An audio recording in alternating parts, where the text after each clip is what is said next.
भारत माता की जय। भारत माता की जय। भारत माता की जय। भारत माता की जय। मैंने प्रोफेसर चौधरी साहब से पूछा कि कितनी देर का पीरियड होता है, तो आपने बताया 50 मिनट का होता है। तो एक पीरियड आपका हो चुका, और हर पीरियड के बाद शिक्षक भी थोड़े रिफ्रेश होते हैं, छात्र भी रिफ्रेश होते हैं, थोड़ा वॉशरूम जाएंगे, आएंगे, बाहर थोड़ा चहल कूद करेंगे। सिटिंग पावर कम हो गई है, लिसनिंग पावर थोड़ी कम हो गई है। एक बार आप लोग अपने अपने कुर्सी पे खड़े हो जाओ, थोड़ा आराम से ऐसे थोड़ा स्ट्रेचिंग ले लो, अगल बगल नमस्ते कर लो, और करके आपस में कुर्सी बदल लो। नहीं, ये मजाक नहीं कर रहा हूँ, सीरियसली कह रहा हूँ, करो, ये सीरियसली कह रहा हूं। नहीं तो अभी काफी लोग सोना शुरू कर चुके हैं, बाकी लोग भी सो जाएंगे। हाँ, वंदे वंदे वंदे। सबसे पहले हो गया, थोड़ा कंफर्टेबल हो गए। ये इसका वैज्ञानिक कारण है, कुर्सी बदलने का एक वैज्ञानिक कारण है। पॉलिटिक्स में नहीं बदलना चाहिए, बाकी बदलते रहना चाहिए। सबसे पहले आदरणीय सोडानी जी को मैं धन्यवाद देता हूं। उन्होंने मुझे आमंत्रित किया, और इनफैक्ट ये कार्यक्रम 3 दिन की सूचना पर तय हुआ। पहले ये कार्यक्रम 27 तारीख को होना था। मैं परसों था IIT गुवाहाटी में, तो मैंने सोडानी साहब से कहा कि आज मेरी एक ही PIL लगी है, यूनिफॉर्म एजुकेशन वाली, और 10:30 बजे मैटर आएगा, मैं बहस वहीं से कर लूँगा। तो आप 24 को कर लीजिए, अजमेर 25 कर लीजिए।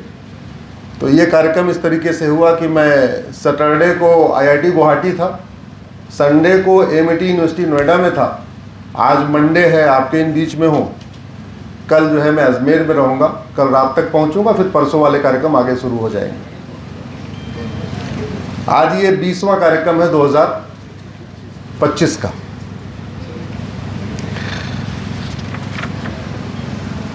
भीमराव अंबेडकर शोधपीठ है, कबीर सर्किल के पास। आशा करता हूं आप लोगों ने डॉक्टर अंबेडकर के अलावा डॉक्टर कबीर को भी अच्छी तरीके पढ़ा होगा। पढ़ना चाहिए, बड़ा आवश्यक है कबीरदास जी को भी पढ़ना।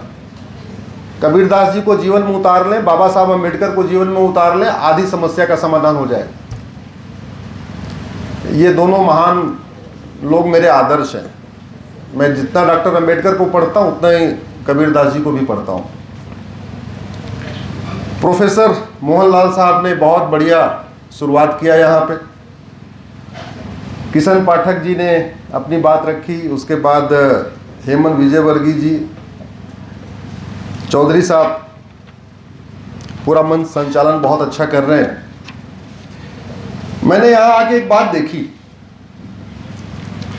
कि जैसे बीजेपी का नाम लो तो कहेंगे ये एक कम्युनिटी की विरोधी है, ऐसा आरोप लगता है ना, लेकिन वो है नहीं।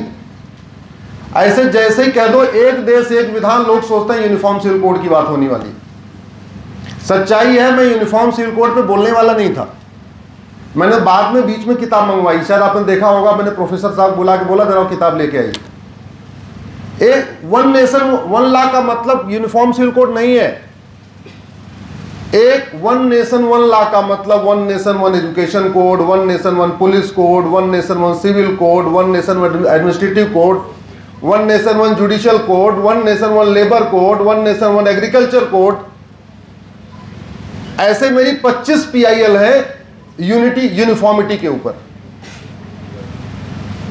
लेकिन अब चूंकि लगा ऐसे दिमाग में है कि बोलने वाला वही हूं, तो मैंने किताब रख लिया है।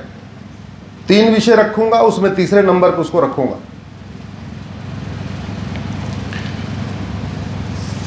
हमारे प्राचीन भारत में 3 चीजें मुफ्त थी और 3 चीजें समान थी। शिक्षा मुफ्त थी और शिक्षा सबके लिए समान थी। कृष्ण और सुदामा एक साथ एक गुरुकुल में पढ़ते थे, एक राज परिवार का बेटा और एक गरीब ब्राह्मण का बेटा। राजा दशरथ और सुमंत, राजा दशरथ राज परिवार के बेटे क्षत्रिय और सुमंत नाविक के बेटे, मल्लाह के बेटे, गरीब, दोनों एक साथ एक स्कूल में पढ़ते थे। भगवान श्री राम और प्रयाग के निषाद राज एक साथ एक गुरुकुल में पढ़ते थे, क्योंकि हमारे देश में यूनिफॉर्म एजुकेशन सिस्टम था, जिसकी पीआईएल मेरी आज लगी हुई थी, जिसमें मैंने बहस किया। भारत में यूनिफॉर्म हेल्थ केयर सिस्टम था। सुखेन वैद्य रावण का भी इलाज करता था और रावण के सैनिकों का भी इलाज करता था। और तीसरी बात मुफ्त थी, वो थी न्याय। न्याय व्यवस्था सबके लिए समान थी और न्याय व्यवस्था मुफ्त में थी। आज की डेट में शिक्षा, चिकित्सा और न्याय सबसे बड़ा कारोबार हो गया है। मैं न्याय की नगरी से आया हूं, जहां सबसे ज्यादा महंगा न्याय मिलता है। हाँ, 25-25 लाख रुपए के एक बार की फीस होती है। मैं चिकित्सा की नगरी से आया हूं, क्योंकि गुड़गांव में एक मेडिसिटी बनी है, वहां पे अगर आपको बुखार हो जाए तो भी 2 लाख रुपए लग जाएगा। और मैं शिक्षा की नगरी में आया हूं, जहां 5 लाख रुपए से कम में कोचिंग नहीं हो रही है। तो भारत में शिक्षा का सबसे बड़ा व्यापार आपके शहर में हो रहा है, न्याय और चिकित्सा का सबसे बड़ा व्यापार मेरे शहर में हो रहा है। यह कड़वी सच्चाई है। विकास केवल भौतिक नहीं होता। जैसे व्यक्ति का विकास, व्यक्ति को अच्छा तब मानेंगे जब उसका भौतिक विकास भी हो, लंबाई अच्छी हो, ठीक ठाक हो, ज्यादा चौड़ा भी ना हो, कम चौड़ा भी ना हो, राइट। लेकिन भौतिक विकास हो, उसका आध्यात्मिक विकास ना हो, उसका नैतिक विकास ना हो, उसका चारित्रिक विकास ना हो, उसका शैक्षिक विकास ना हो, उसका मानसिक विकास ना हो, उसे अच्छा मान सकते हैं क्या? जोर से बोलिए जरा। देखो, अगले 1 घंटे तक आपको क्लास में प्राइमरी के बच्चों की तरीके जोर जोर बोलना है। जैसे मैं पूछूं, हमसे सहमत हो तो हां करो, हमसे सहमत नहीं हो तो ना करो।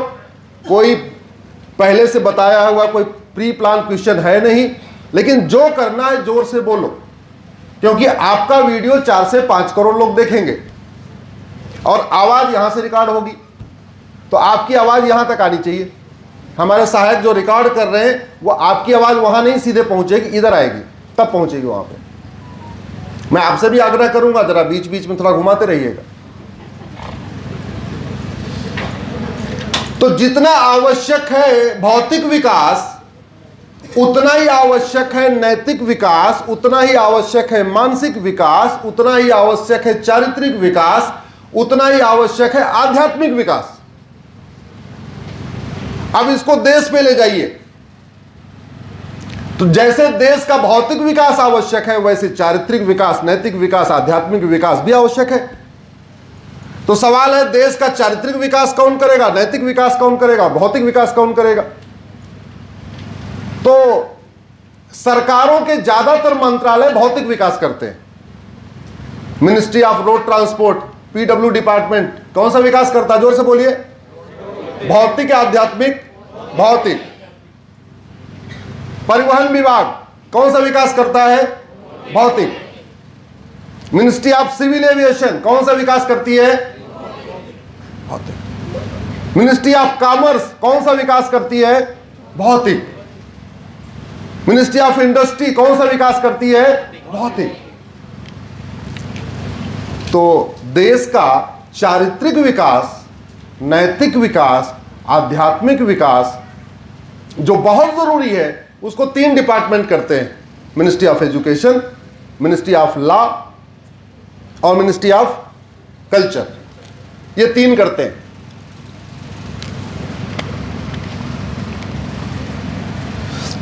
दुर्भाग्यवश हमारे देश में स्वतंत्रता के बाद इन 3 मंत्रालयों ने अपना ढंग से काम ही नहीं किया। एयरपोर्ट खूब बनाए, हाईवे खूब बनाए, सड़कें खूब बनाई, सब कुछ बनाया,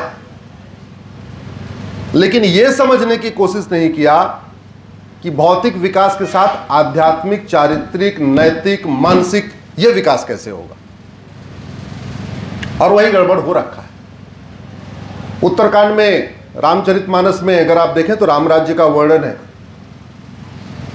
और सारे कथावाचक बोलते भी रहते हैं, जो स्पिरिचुअल लोग हैं वो पढ़ते भी रहते हैं, सब नर करई परस्पर प्रीति, चलई स्वधर्म निरत श्रुत नीति। अब ये बताए जा रहे हैं, लेकिन ये नहीं बता रहे हैं कि सब नर परस्पर प्रीति करेंगे कैसे। अरे उस जमाने में करते थे, आज कैसे करेंगे ये नहीं बता रहे। अल्प मृत्यु नहीं कौनो पीरा, सब सुंदर सब बिरु शरीरा। ठीक है, उस समय था, आज अल्प मृत्यु क्यों हो रही है? आपके कोटा में मैं देख रहा था 2025 में 16 सुसाइड के केस हो गए, जिसमें 12 मर गए और 4 बच गए। और क्या करने आए थे? मां बाप ने भेजा था उनको इंजीनियर डॉक्टर बनाने के लिए। आपका कोटा जो सिटी ऑफ जॉय था, वो सिटी ऑफ सुसाइड हो गया। जो आनंद का शहर था वो आत्महत्या का शहर बन गया। इसमें चिंतन हुआ क्या? चर्चा हुई क्या? भौतिक विकास करने से आध्यात्मिक, नैतिक, चारित्रिक विकास नहीं होता। इसका हमें रूट काज पे चिंतन करना चाहिए। इस पे हाईकोर्ट में चर्चा होनी चाहिए कि देश में हमारी यंग जनरेशन आत्महत्या क्यों कर रही है। विधानसभा में चर्चा होनी चाहिए, आखिर युवा आत्महत्या क्यों कर रहा है। अगर आत्महत्या कर रहा है तो कहीं ना कहीं मानसिक रूप से कमजोर है, आर्थिक रूप से संपन्न है तभी कोटा आया, भौतिक रूप से ठीक है तभी मां बाप ने यहां भेजा, लेकिन वो आध्यात्मिक रूप से, नैतिक रूप से, चारित्रिक रूप से कमजोर है, इसलिए आत्महत्या कर लिया और दबाव झेल नहीं पा रहा। आपके 8 जनवरी को हरियाणा के महेंद्रगढ़ के नीरज ने आत्महत्या किया, 9 जनवरी को मध्य प्रदेश के गुना के अभिषेक ने आत्महत्या किया, 15 जनवरी को उड़ीसा के अभिजीत ने आत्महत्या किया, 18 जनवरी को राजस्थान के बूंदी के मनन जैन ने आत्महत्या किया, 22 जनवरी को अहमदाबाद की अफसा ने आत्महत्या किया, 22 को ही असम के पराग ने आत्महत्या किया, फिर सवाई माधोपुर के अंकुश मीना ने आत्महत्या किया। आनंद का शहर आत्महत्या का शहर बन गया। और इसमें 3 बच्चे तो ऐसे थे जो मैंने रिसर्च किया, पता चला मां बाप के अकेले थे, उनका तो वंश खत्म हो गया। एक बच्चा था, डॉक्टर बनने आया था, आके आत्महत्या कर लिया, वंश खत्म। कौन देखेगा मां बाप के बुढ़ापे का सहारा, कौन बनेगा? इस पे चिंतन होना चाहिए, इस पे चर्चा होनी चाहिए। मैं समाधान की बात करूंगा, मैं समस्या को नहीं बताऊंगा, अभी मैं समाधान पे आने वाला हूं। 8 सप्ताह, 8वां सप्ताह है ये 2025 का, और 16 आत्महत्या एक शहर में, कोटा में।